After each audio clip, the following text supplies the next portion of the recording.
Hi guys, naman na natin sa JCD nga bago lang nag-release yung album ng Overcome. Grabe guys. So, JCD aka Kimono on Fire. Grabe ka. Bro, congrats bay, grabe ka power. So, kining ko na Overcome mo ba na yung pinakaunang album? Sa As Kimono on Fire, yes. Mo first na ko, debut album. So, kumusta man imong writing process ng album? Siya nakalayan ni sa imong mga past projects? Kuan, let's just say mura siya ka ng less love songs, Ayay! more life songs. Wow. Life songs na. And I think dagan kong na-apply diri sa mga kanta na ko nga effects na unlike sa mga before na kong album nga more guitar driven. Dere kay more on ko na gid siya baka nang pro Japanese na mga chick. Kini isa, Anime style. Isa ba niya sa pungatang anong Kimono on Fire man? Ano, why not go with JCD lang then change imong style? Okay. As I said before sa akong kuan, previous mga pangutanan. Kanang let's just say example, Second Hand Serenade. We all know that Second Hand Serenade is just one guy. Pero pwede niya gamiton ng Second Hand Serenade as a band. Which is karon, di ba? Mga banda. So, sa ko ang part po na ko is ang Kimono on Fire, pwede ra nga ako. Pwede ra pod nga nakoy banda. So, purag collective kay siya paminawon ba? As a band. Sa akong previous nga mga mag-perform ko, minsan ako ra isa. There was a time pod nga nag-release ko music video katong Setsu Knife atong last year. Full band niya atong. Maulog ra pod nga lang ngalan siyang banda kay Kimono on Fire. Ora ginana ba? So, just mo po yung ginabuhat po sa Magingon Second Hand Serenade, I think, uban si Kwan po. Technically, murag radyo na inspired. Ayos gapon. So, kini mong album karon, part ba gapon pa yung mga singles na this is all new songs good? Na yung mga daan nga songs na ko diri nga before dugay na kayo na ko nasulat nga nausab na nako ang iyang arrangement gamay based sa genre nga kung sa yun siya dapat ang mga genre niya. And naputoy ka ng isa ka kanta sa akong old nga band tong Nemo Sini nga gi-revive na ko. Wow. Na diri. Nahimo siyang part 2. So, ang part 1 dito sa Nemo Sini, wala din part 2. Part 2. Yeah, so I think kana. So, asa na pwede makapalit sa imong buwan, imong album? Actually, the sales are going good. Wow.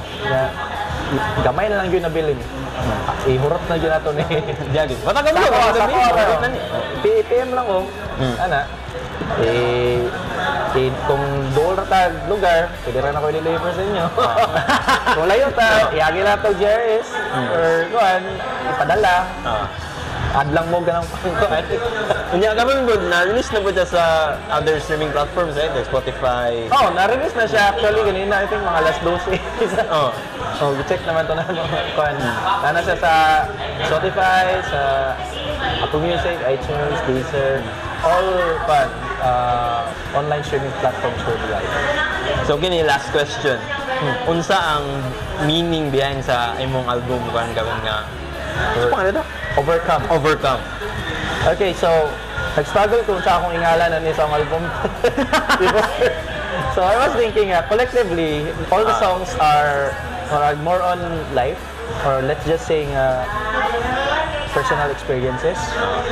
Then, mura bitaw na part ani sa na point sa akong life nga na-overcome ako ang unsa kalisod nga maghahat og path nga mawadaan ka, you're losing anything pero mo gain og something gana ba?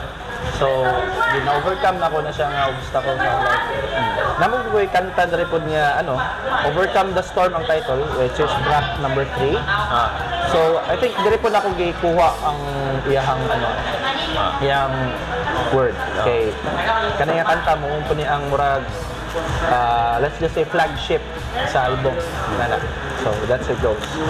So ladies and gentlemen, na-release na ang bagong album ni Kimono on Fire, which is ang Overcome. You can check it out sa streaming platforms and you can also buy a physical copy CD. Aside sa CD, na po day Nakita mo na na-pick. Oh, yeah. Stickers. One, so, Oh. kung mapalit mo ako lang i-open. Oh, kana. Kasi sample. So, i-open na to So, for 250 pesos, 250 pesos kung ano siya ang album, back to back, na siya info page, lyrics page, then, dili na siya CD actually. Dili na siya CD. It's a wallet size, ayusa eh. wallet size card flash drive. So, yan na rin. Saksak na sa PC. Nanakay songs, nanakay flash drive. Oh, did. Then, sa pa. Kani.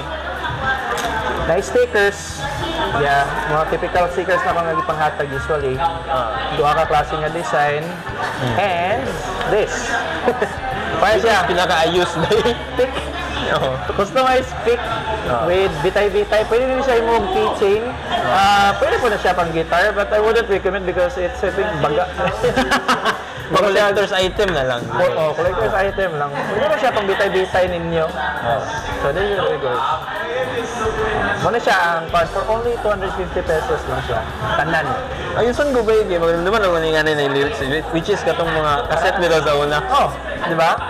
So, bisag katong mga previous na akong album before, like katong sa old band daw, sa Limosini. Ilan yung magyapa ng style. Ayos kayo eh. O sa katong band ko na before dito sa katong Damasin ba? Damasin. O ilan magyapa. Ako ang gabuhat actually. Ako ang ng idea nga i-research dyan mo. I-research dyan. So muna dyan, muna siyang content, mga content sa akong album. So once again guys, you can available pa ang physical copy sa album ni Kimono Fire sa Overcome. Gamay na nabilin, so better na i-PM na ninyo siya para makakuha mo physical copy. Aside sa USB, may USB din na yung size. USB plus masigo na niya siya sa wallet. USB ka na pwede nyo saksak sa sakyan natin yung speakers. Tapos tayo stickers po, dog na iPic. So, Kimono on Fire, where can they follow you? You can follow me on Facebook. You can follow my accounts, social accounts like Instagram, Kimono on Fire Official. My channel on YouTube, Kimono on Fire Official. What else?